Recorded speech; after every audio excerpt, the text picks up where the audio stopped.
دیکھیں اس کے اوپر پہلے بھی کرمنل ریکارڈ موجود ہے. یہ جو ہے وہ پہلے ایک کالنگ سینٹر میں کام کرتا تھا. اس کے بعد اس نے چھوڑ کے تھوڑے کچھ عرصہ منشیات کا کام کیا. منشیات کا کام چھوڑ کے پھر دوبارہ یہ کالنگ سینٹر کے کام میں سرگرم ہو گیا. اب یہ اس کی علیحدہ کی ایک ایکٹیویٹیز ہیں. یہ دوسری جو ایکٹیویٹیز ہیں یہ اس کی اپنی انفرادی لائف کی ایکٹیویٹیز ہیں. اس کو کافی اپریہنشن تھی کہ اس کا کوئی جو بھی سیٹ اپ ہے اس کو کوئی کاپی کرنے کی کوشش کر رہا ہے. اس کے اوپر کوئی ان کے آپس میں مسئلے مسائل چل رہے تھے. ان کے ساتھ دیگر لوگ بھی کافی ان کے ملوث تھے. اس پہ جو کرمنل ریکارڈ ہے اس میں اس کے اوپر کسٹم کا ریکارڈ ہے. اس کے اوپر جو ہے وہ ٹیلی گرافٹ ایکٹ ہے, دھمکیوں کا, لوگوں کو دھمکانا, پھر ان کے ساتھ معاملات خراب کرنا, ہوائی فائرنگ وغیرہ کے. ان کا نیبرہڈ بھی اس سے پریشان تھا. تو اس پہ اس کی پروکلیمڈ آفینڈر کی کارروائی بھی چل رہی تھی عدالت میں اس کے اوپر. تو یہ پہلے سے ایک مطلوب شدہ جو ہے وہ ایک کرمنل ریکارڈ یافتہ ایک ملزم ہے. ٹھیک ہے, تو کرمنل ایک ملزم جو ہے وہ ایک کھلے عام 35 سے 40 گارڈ لے کے گھومتا ہے, جدید اسلحہ رکھتا ہے, ایک عالی شان اس نے کال سینٹر بنایا ہوا ہے. تو کیا پولیس سے لا علم تھی یا پھر کسی افسر کی یا پولیس کی سپورٹ تھی اسے؟ دیکھیں اس میں اس نے 40 گارڈ پہلے رکھے ہوئے تھے, بالکل رکھے ہوئے تھے, یہ معلومات ہمیں ملی ہیں. لیکن اس میں جب اس کے اوپر پرچے اور وہ چیزیں ہوئیں تو اس نے وہ گارڈ وغیرہ چھوڑ دیے, اپنی ایکٹیویٹیز محدود کر دیں, اپنے آپ کو لمیٹڈ کر دیا. اب یہ چیزیں سارے دیکھیں ایک حد تک تو چل سکتی ہیں, پھر اس کے بعد یہ ایکسپوز ہو جاتی ہیں اور یہ ٹھکانے چینج کرتے رہتے ہیں. تو پہلے اس کا ٹھکانہ کہیں اور تھا, پھر یہ رینٹ کے اوپر جگہ لیتے ہیں. رینٹ کے اوپر جگہ لینے کے بعد انہوں نے پھر یہ کارروائی اپنی جاری رکھی ہوئی تھی جو کہ دیکھیں آپ سسٹین نہیں ہو سکی. یہ پھر اس کے بعد یہ سامنے آ گیا, کچھ نہ کچھ ایسی حرکت لازمی ہوتی ہے جس کے اوپر یہ پھر پکڑے جاتے ہیں. اچھا بیسیکلی یہ اتنا پیسہ اس کے پاس آیا کیا؟ یہ بٹ کوائن وغیرہ کا کام کرتے تھے, اس کے ساتھ ساتھ سنا ہے کوئی غیر ملکیوں کو ان کے ساتھ بھی فراڈ کرتے تھے, اور منشیات کا بھی بڑے پیمانے پہ کچھ یہ کام کرتے تھے. تو کیا کیا چیزیں سامنے آئی ہیں؟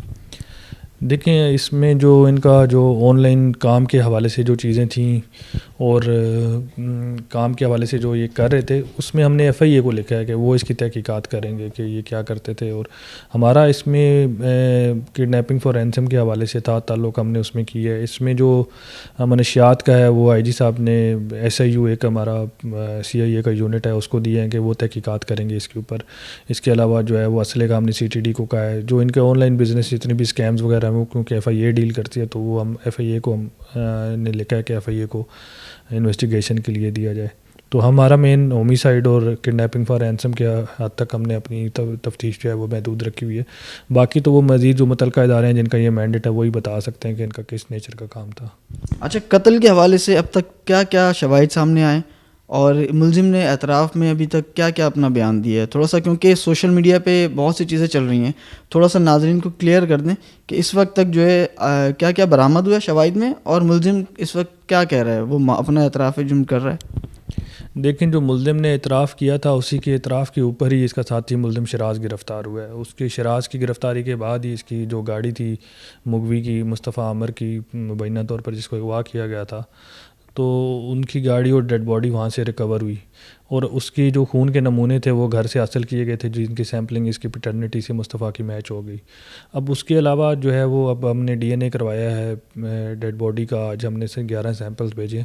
اس کے علاوہ جتنی بھی چیزیں ہیں دیکھیں یہ وہ چیزیں جو میں آپ کو مستند بتا رہا ہوں, اس کو سمپلیفائی کیا جائے گا تو یہ آسان ہے چیزیں. اس کو جتنا کمپلیکس بنائیں, جتنی چیزیں اس میں شامل کریں تو وہ کر سکتے ہیں. تو فی الحال جو جتنی بھی چیزیں ہیں وہ فورینزکس کی رپورٹس کے حوالے سے یہاں تک ہی محدود ہیں. تو یہ ایک اسٹرانگ ایویڈنس ہے جو ڈی این اے کا ایویڈنس ہوتا ہے اس میں. اور مغوی کا فون برآمد ہوا تھا اس کے گھر سے, ارمغان کے گھر سے.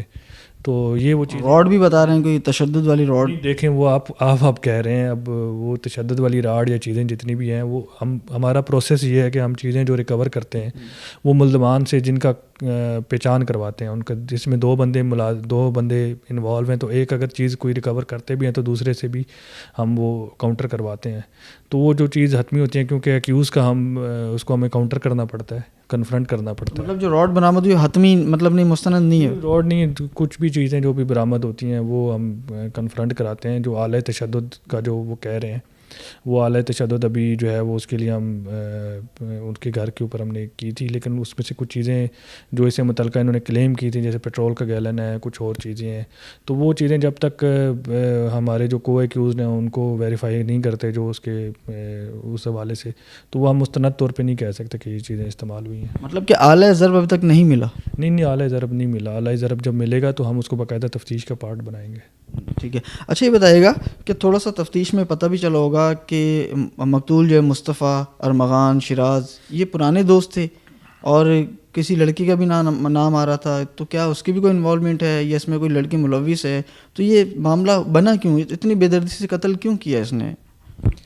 دیکھیں ان کی تو آپس میں کچھ بیک گراؤنڈ چل رہا تھا ان کا آپس میں، یہ کیونکہ ایک سرکل تھا جس کے اندر یہ سارے ان کے دوست وغیرہ بھی تھے. انہوں نے ارمغان نے اس کو دھمکیاں بھی دی ہوئی تھیں. ہم نے جہاں سے یہ سٹارٹ کی تھی اس میں ہمیں بالکل موجود تھا کہ اس نے آلریڈی دھمکیاں دی ہوئی تھیں مصطفیٰ کو کہ میں اس کو اٹھوا لوں گا اور میں اس کو یہ کروں گا. تو اب وہ اسی کانٹیکس کے اندر ہی ہم اس کو دیکھ رہے ہیں کہ یہ ان کی آپس میں پرانی چپکلش چل رہی تھی. لڑکی کا معاملہ اس میں ان کی متعدد لڑکیوں کے ساتھ دوستی وغیرہ دونوں کی تھی. اب کسی ایک لڑکی کا ہم حتمی طور پہ تو نہیں کہہ سکتے. ایک ڈی این اے کی رپورٹ میں ایک لڑکی کے سیمپلنگ کے حوالے سے بالکل آیا ہے کہ لڑکی کے خون کے نمونے ہیں، لیکن وہ خود متاثرین میں سے ہے اور جو ہمیں سرکمسٹانشیل ایویڈنس مل رہا ہے وہ یہ لگ رہا ہے کہ وہ خود متاثرین میں سے ہے. اس کا اس میں کوئی کردار نہیں ہے مصطفیٰ کے اس میں سے کہ اس کے حوالے سے اس کا ہو. تو وہ اس حوالے سے ہی ہم اس کی تحقیق کریں گے کہ وہ متاثرین جو ہیں وہ اس کو ہم آئیڈینٹیفائی کر کے جو ہے وہ تفتیش کا پارٹ بنائیں. تو آپ کا کوئی رابطہ ہوا ہے اس لڑکی سے؟ دیکھیں ہم نے اس میں جتنی بھی سرکل میں لڑکیاں تھیں ان ساروں سے رابطہ کیا ہے. جن کے نام آ رہے تھے ان کو ہم نے تحقیق کے لیے جو ہے وہ ان سے رابطہ کیا، ان کا اوپینین لیا، کسی کا بیان لیا. لیکن اس میں جب تک کیونکہ لڑکیوں کا حساس معاملہ ہے، ان میں اس طرح کا نوعیت کا کیس ہے کہ جس میں آپ نام سے ہی کافی زیادہ جو ہے وہ اس میں بدنامی کا بھی خدشہ ہے، تو ہم اس میں تھوڑی احتیاط برت رہے ہیں کہ وہ چیزیں ہم تب تک ہی بتائیں جب تک کوئی حتمی چیز آ جائے. اس میں غیر ضروری غیر متعلقہ اشخاص یا جو خواتین ہیں یا جو لڑکیاں ہیں ان کا نام خواہ مخواہ ہم ان کا نہ کریں، کیونکہ اگر جس کا اس معاملے سے تعلق نہیں ہے تو ان کے دیکھیں ان کے اور بھی معاملات ہوتے ہیں وہ ان کے خراب ہوں گے. اچھا یہ بتائے گا کہ دیکھیں بلیک شیشے والی گاڑی، بلیک کلر کی گاڑی، نمبر پلیٹ نہیں لگی ہوئی، کراچی سے چلتی ہے اور ہب بلوچستان پہنچ جاتی ہے. راستے میں جو ہے تقریباً 3 سے 4 چیک پوسٹ بھی ہیں اور رات کے ٹائم جاتی ہے گاڑی. تو اتنی آسانی سے وہاں کیسے پہنچ گئے؟ تو کیا ان کے پیچھے اور بھی لوگ ہیں، اور بھی لوگ مطلب ان کے ساتھ ہیں جو ان کو مدد کر رہے تھے، ہیلپ کر رہے تھے؟ دیکھیں گوگل کے اوپر اگر آپ روٹ لگانا چاہیں تو وداؤٹ ٹول پلازا بھی لگا سکتے ہیں، آپ ان کے اوپر آلٹرنیٹ روٹس لے سکتے ہیں. انہوں نے گوگل روٹس لگا کے جو ہے یہ یہاں سے ابتدائی تحقیقات یہی کہہ رہی ہیں. ابھی ہم اس پہ یہ بھی دیکھیں گے کہ وہاں پر کوئی بندہ تو نہیں موجود تھا جو ان کو گائیڈ کر رہا تھا، لیکن ابھی تک ابتدائی تحقیقات کے مطابق انہوں نے گوگل میپنگ یوز کی ہے. اب یہ وہاں پر کسی بندے سے رابطے میں تھے یا نہیں تھے یہ تو ہم ڈٹرمن کریں گے اپنی تفتیش میں.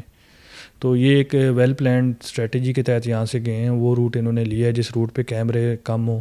کافی زیادہ ایریا کراچی کا کور ہو چکا ہے، کچھ ایسے راستے ہیں جو کور نہیں ہوں گے، تو اس میں سے جو ایسا بھی روٹ انہوں نے سلیکٹ کیا ہے وہ روٹ جو ہے وہ ان کو وہ فیزیبل روٹ تھا. تو یہ انہوں نے پورا ایک ویل پلانڈ اسٹریٹجی کے ساتھ کیا ہے.